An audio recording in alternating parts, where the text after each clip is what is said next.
Niccolo Machiavelli were alive today, he wouldn't be chasing digital clout or rehearsing motivational sound bites under ring lights. He'd find the service entrance to the data center, where real control is brokered, and walk in unnoticed. He'd ignore the spotlight entirely, understanding it burns brightest just before the bulb bursts. While others chase applause, he'd invest in the overlooked settings menu. The fine print no one reads, the silences others are too quick to fill. We often picture power as loud, as obvious. But Machiavelli understood that true strength doesn't announce itself. It accumulates quietly.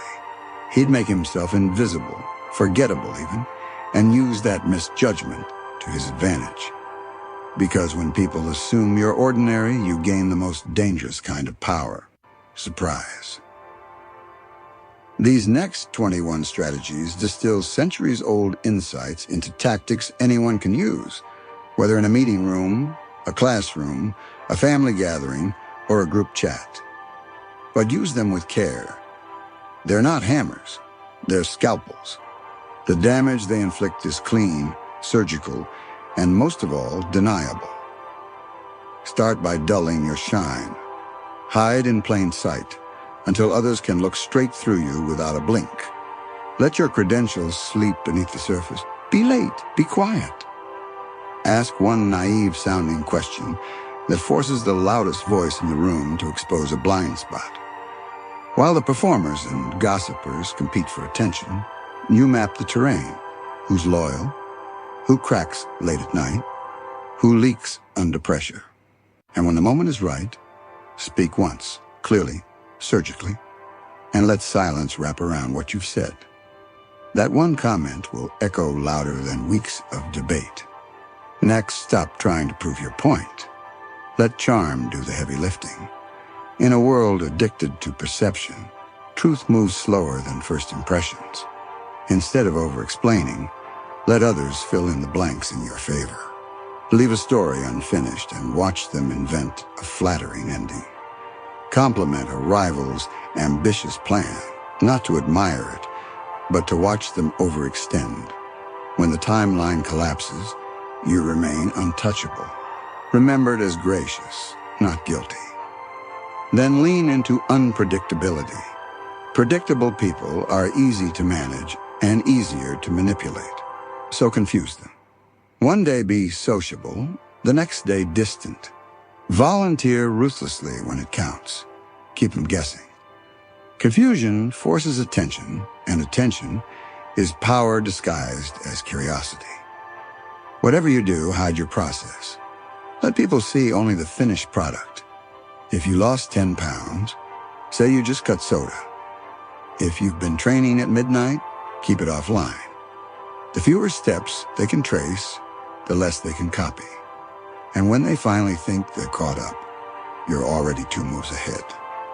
Craft a flawless image, but then on purpose let it slip. Not too much. Just enough vulnerability to feel real. A crack that invites inspection. Share a minor failure. Lose your temper just once, but only in a way that deepens intrigue. While they obsess over the surface crack, your real structure stays untouched. In conversation, resist the urge to out-talk. Let others fill the air. Their words will expose more than your silence ever could. When you speak, use brevity as a weapon. A short sentence at the right moment does more damage than a paragraph ever could. The less you say, the more others project, and projection always reveals more about them than you. Praise your enemies in small doses, not for their sake, but for what it unlocks. One compliment disarms faster than 1,000 arguments. While they lower their guard, you study their patterns, know their weak links. Position your allies quietly. History's most decisive power shifts began with polite toasts. And when it's time to win, let them think they already have. Mirror their habits, laugh at their jokes, and adopt their pace. And by the time they realize you've taken control, your name is already on every key document. You've rewritten the rules while they were busy welcoming you. Make others dependent. Then remove the shortcut. Give generously, once. Make yourself the convenience they rely on. Then step back. What was once casual becomes essential in your absence. Dependence is power wearing a friendly face. Give favors like quiet loans, with interest. Help when it's least expected. The repayment?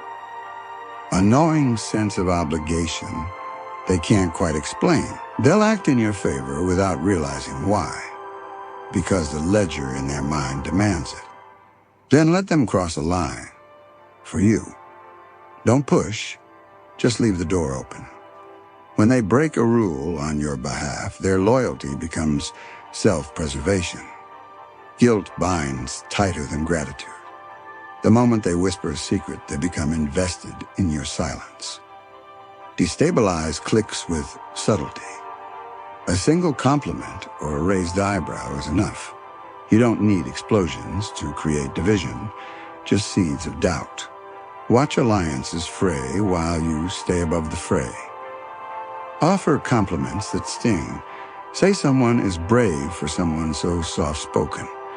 Congratulate their effort given your natural pace. On the surface, it's praise. Beneath, it digs. Soon they seek your approval just to soothe the discomfort. If something unpleasant must happen, don't deliver it yourself. Leak the numbers. Feed the decision quietly.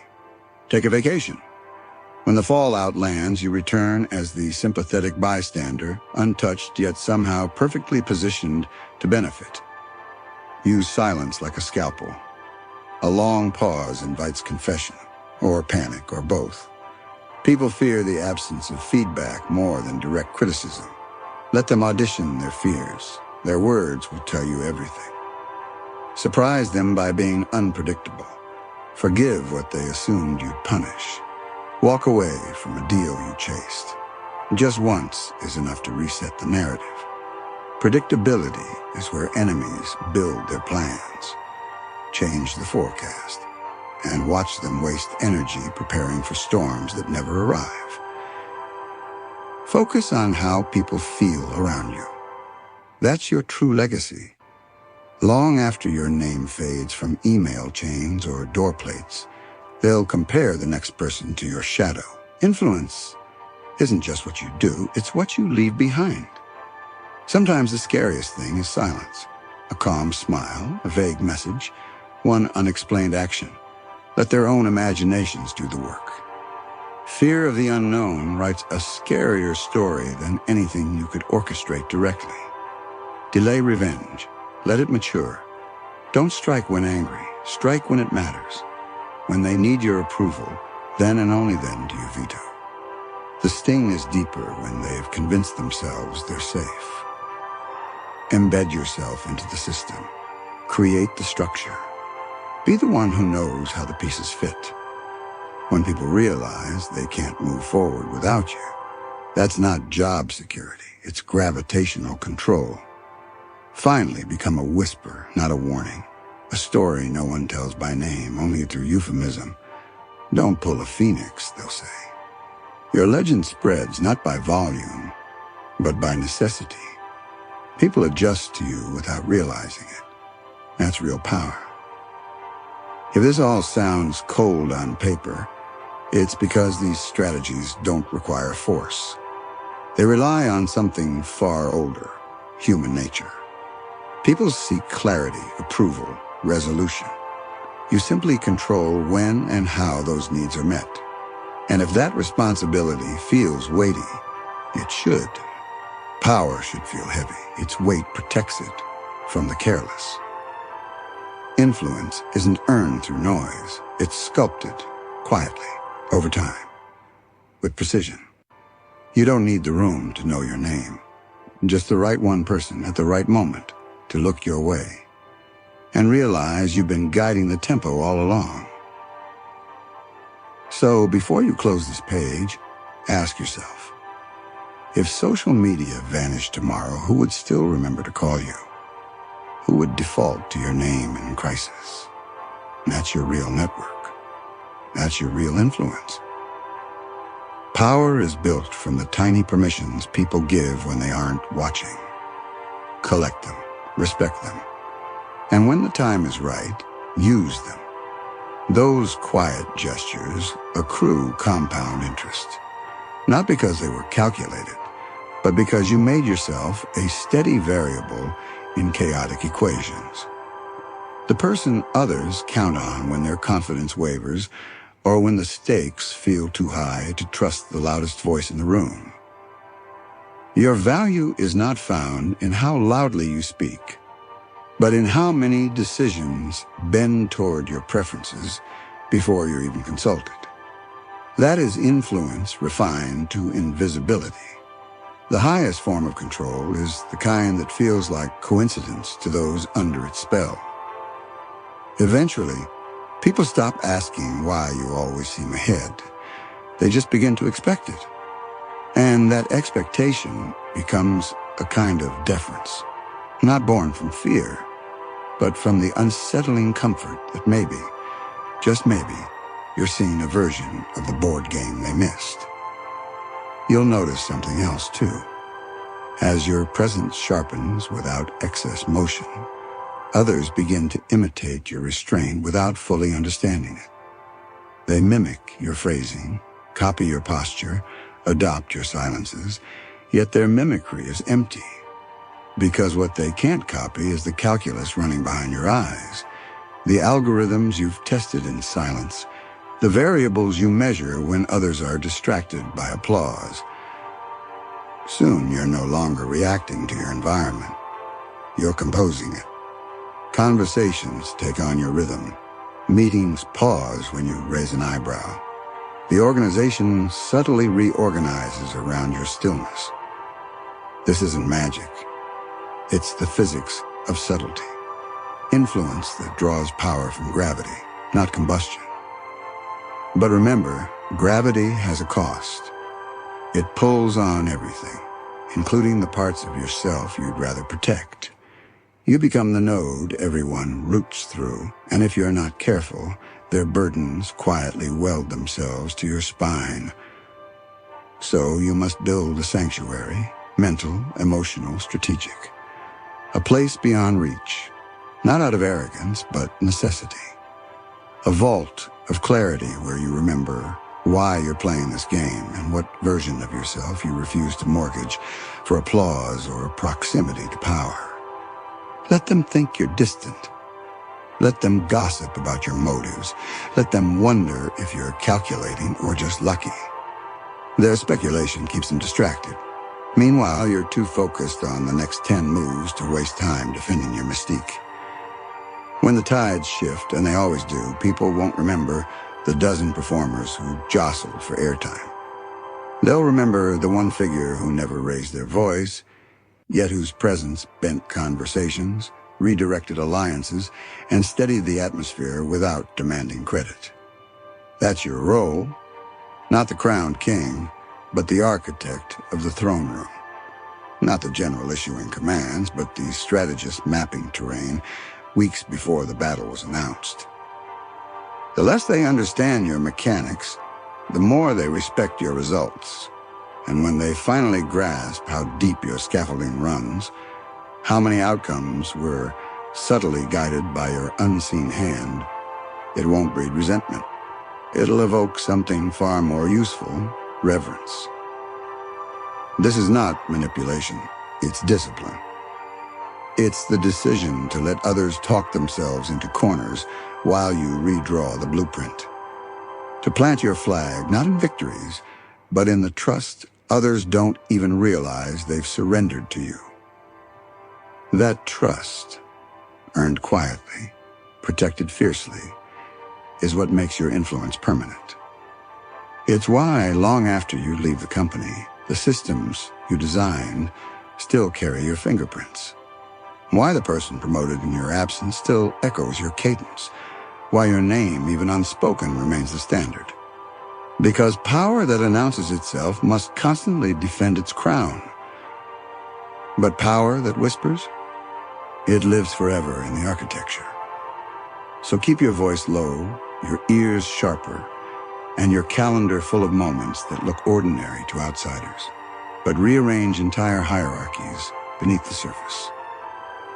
The Machiavellian doesn't conquer with banners or blades. He conquers with presence so calibrated, even the most cynical opponent mistakes his silence for support, until the checkmate feels like a natural outcome rather than a coup. That's not luck. That's strategy woven into breath. And if done right, you'll never have to explain it. Because by the time they ask how you did it, they're already playing your game on your board by your rules. And the only winning move is to keep listening. The truly dangerous man is never the one who speaks first. It's the one who observes, catalogs, and learns in silence. Because he's not seeking a momentary advantage, he's engineering inevitability. And inevitability doesn't rush. It waits until the terrain favors its advance, until the people you once feared begin to collapse under the weight of their own urgency, while you remain untouched, because you never played the game they were fighting to win. They shouted to be seen. You positioned yourself to be needed. They competed for validation. You studied leverage. And when the cycle of their ambition starts to eat them alive, they'll look for something, someone stable, reliable, grounded. That's when you arrive, not as a savior, not as a spotlight, but as the one figure they trust to carry decisions no one else can bear. It won't be about charm.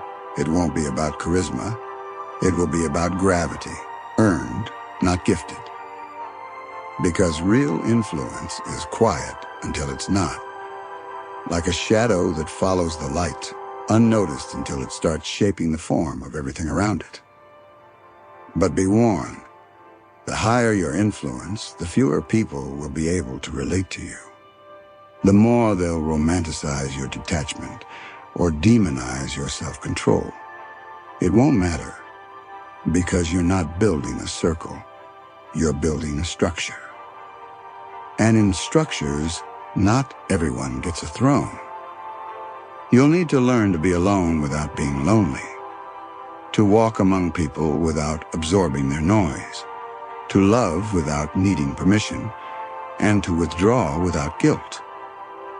This is the psychology of the emperor. Detached yet connected, feared yet respected, present yet elusive. You don't broadcast power, you become the medium through which it flows. And when you do speak, your words land with the weight of decision, not because of volume, but because of value, because they're rare, because people know you don't speak unless there's something beneath the words, a motive, a meaning, a direction. The emperor doesn't chase, he attracts. He doesn't beg, he chooses. He doesn't interrupt, he waits. Because patience isn't weakness. It's the flex of someone so in control, he lets others reveal themselves while he remains undefined. People rush to define themselves, to be understood, to be known. But you make your mystery a fortress, not to hide weakness, but to force others to engage with your terms, not theirs. And when you do reveal something, when you finally show a glimpse of your interior world, it's intentional, not vulnerability for attention, but disclosure for design. Because every time you reveal something, you're shaping a perception. And perception, when mastered, is more powerful than truth. The goal isn't to be authentic to everyone.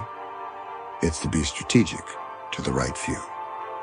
You are not here to be liked. You are here to be remembered.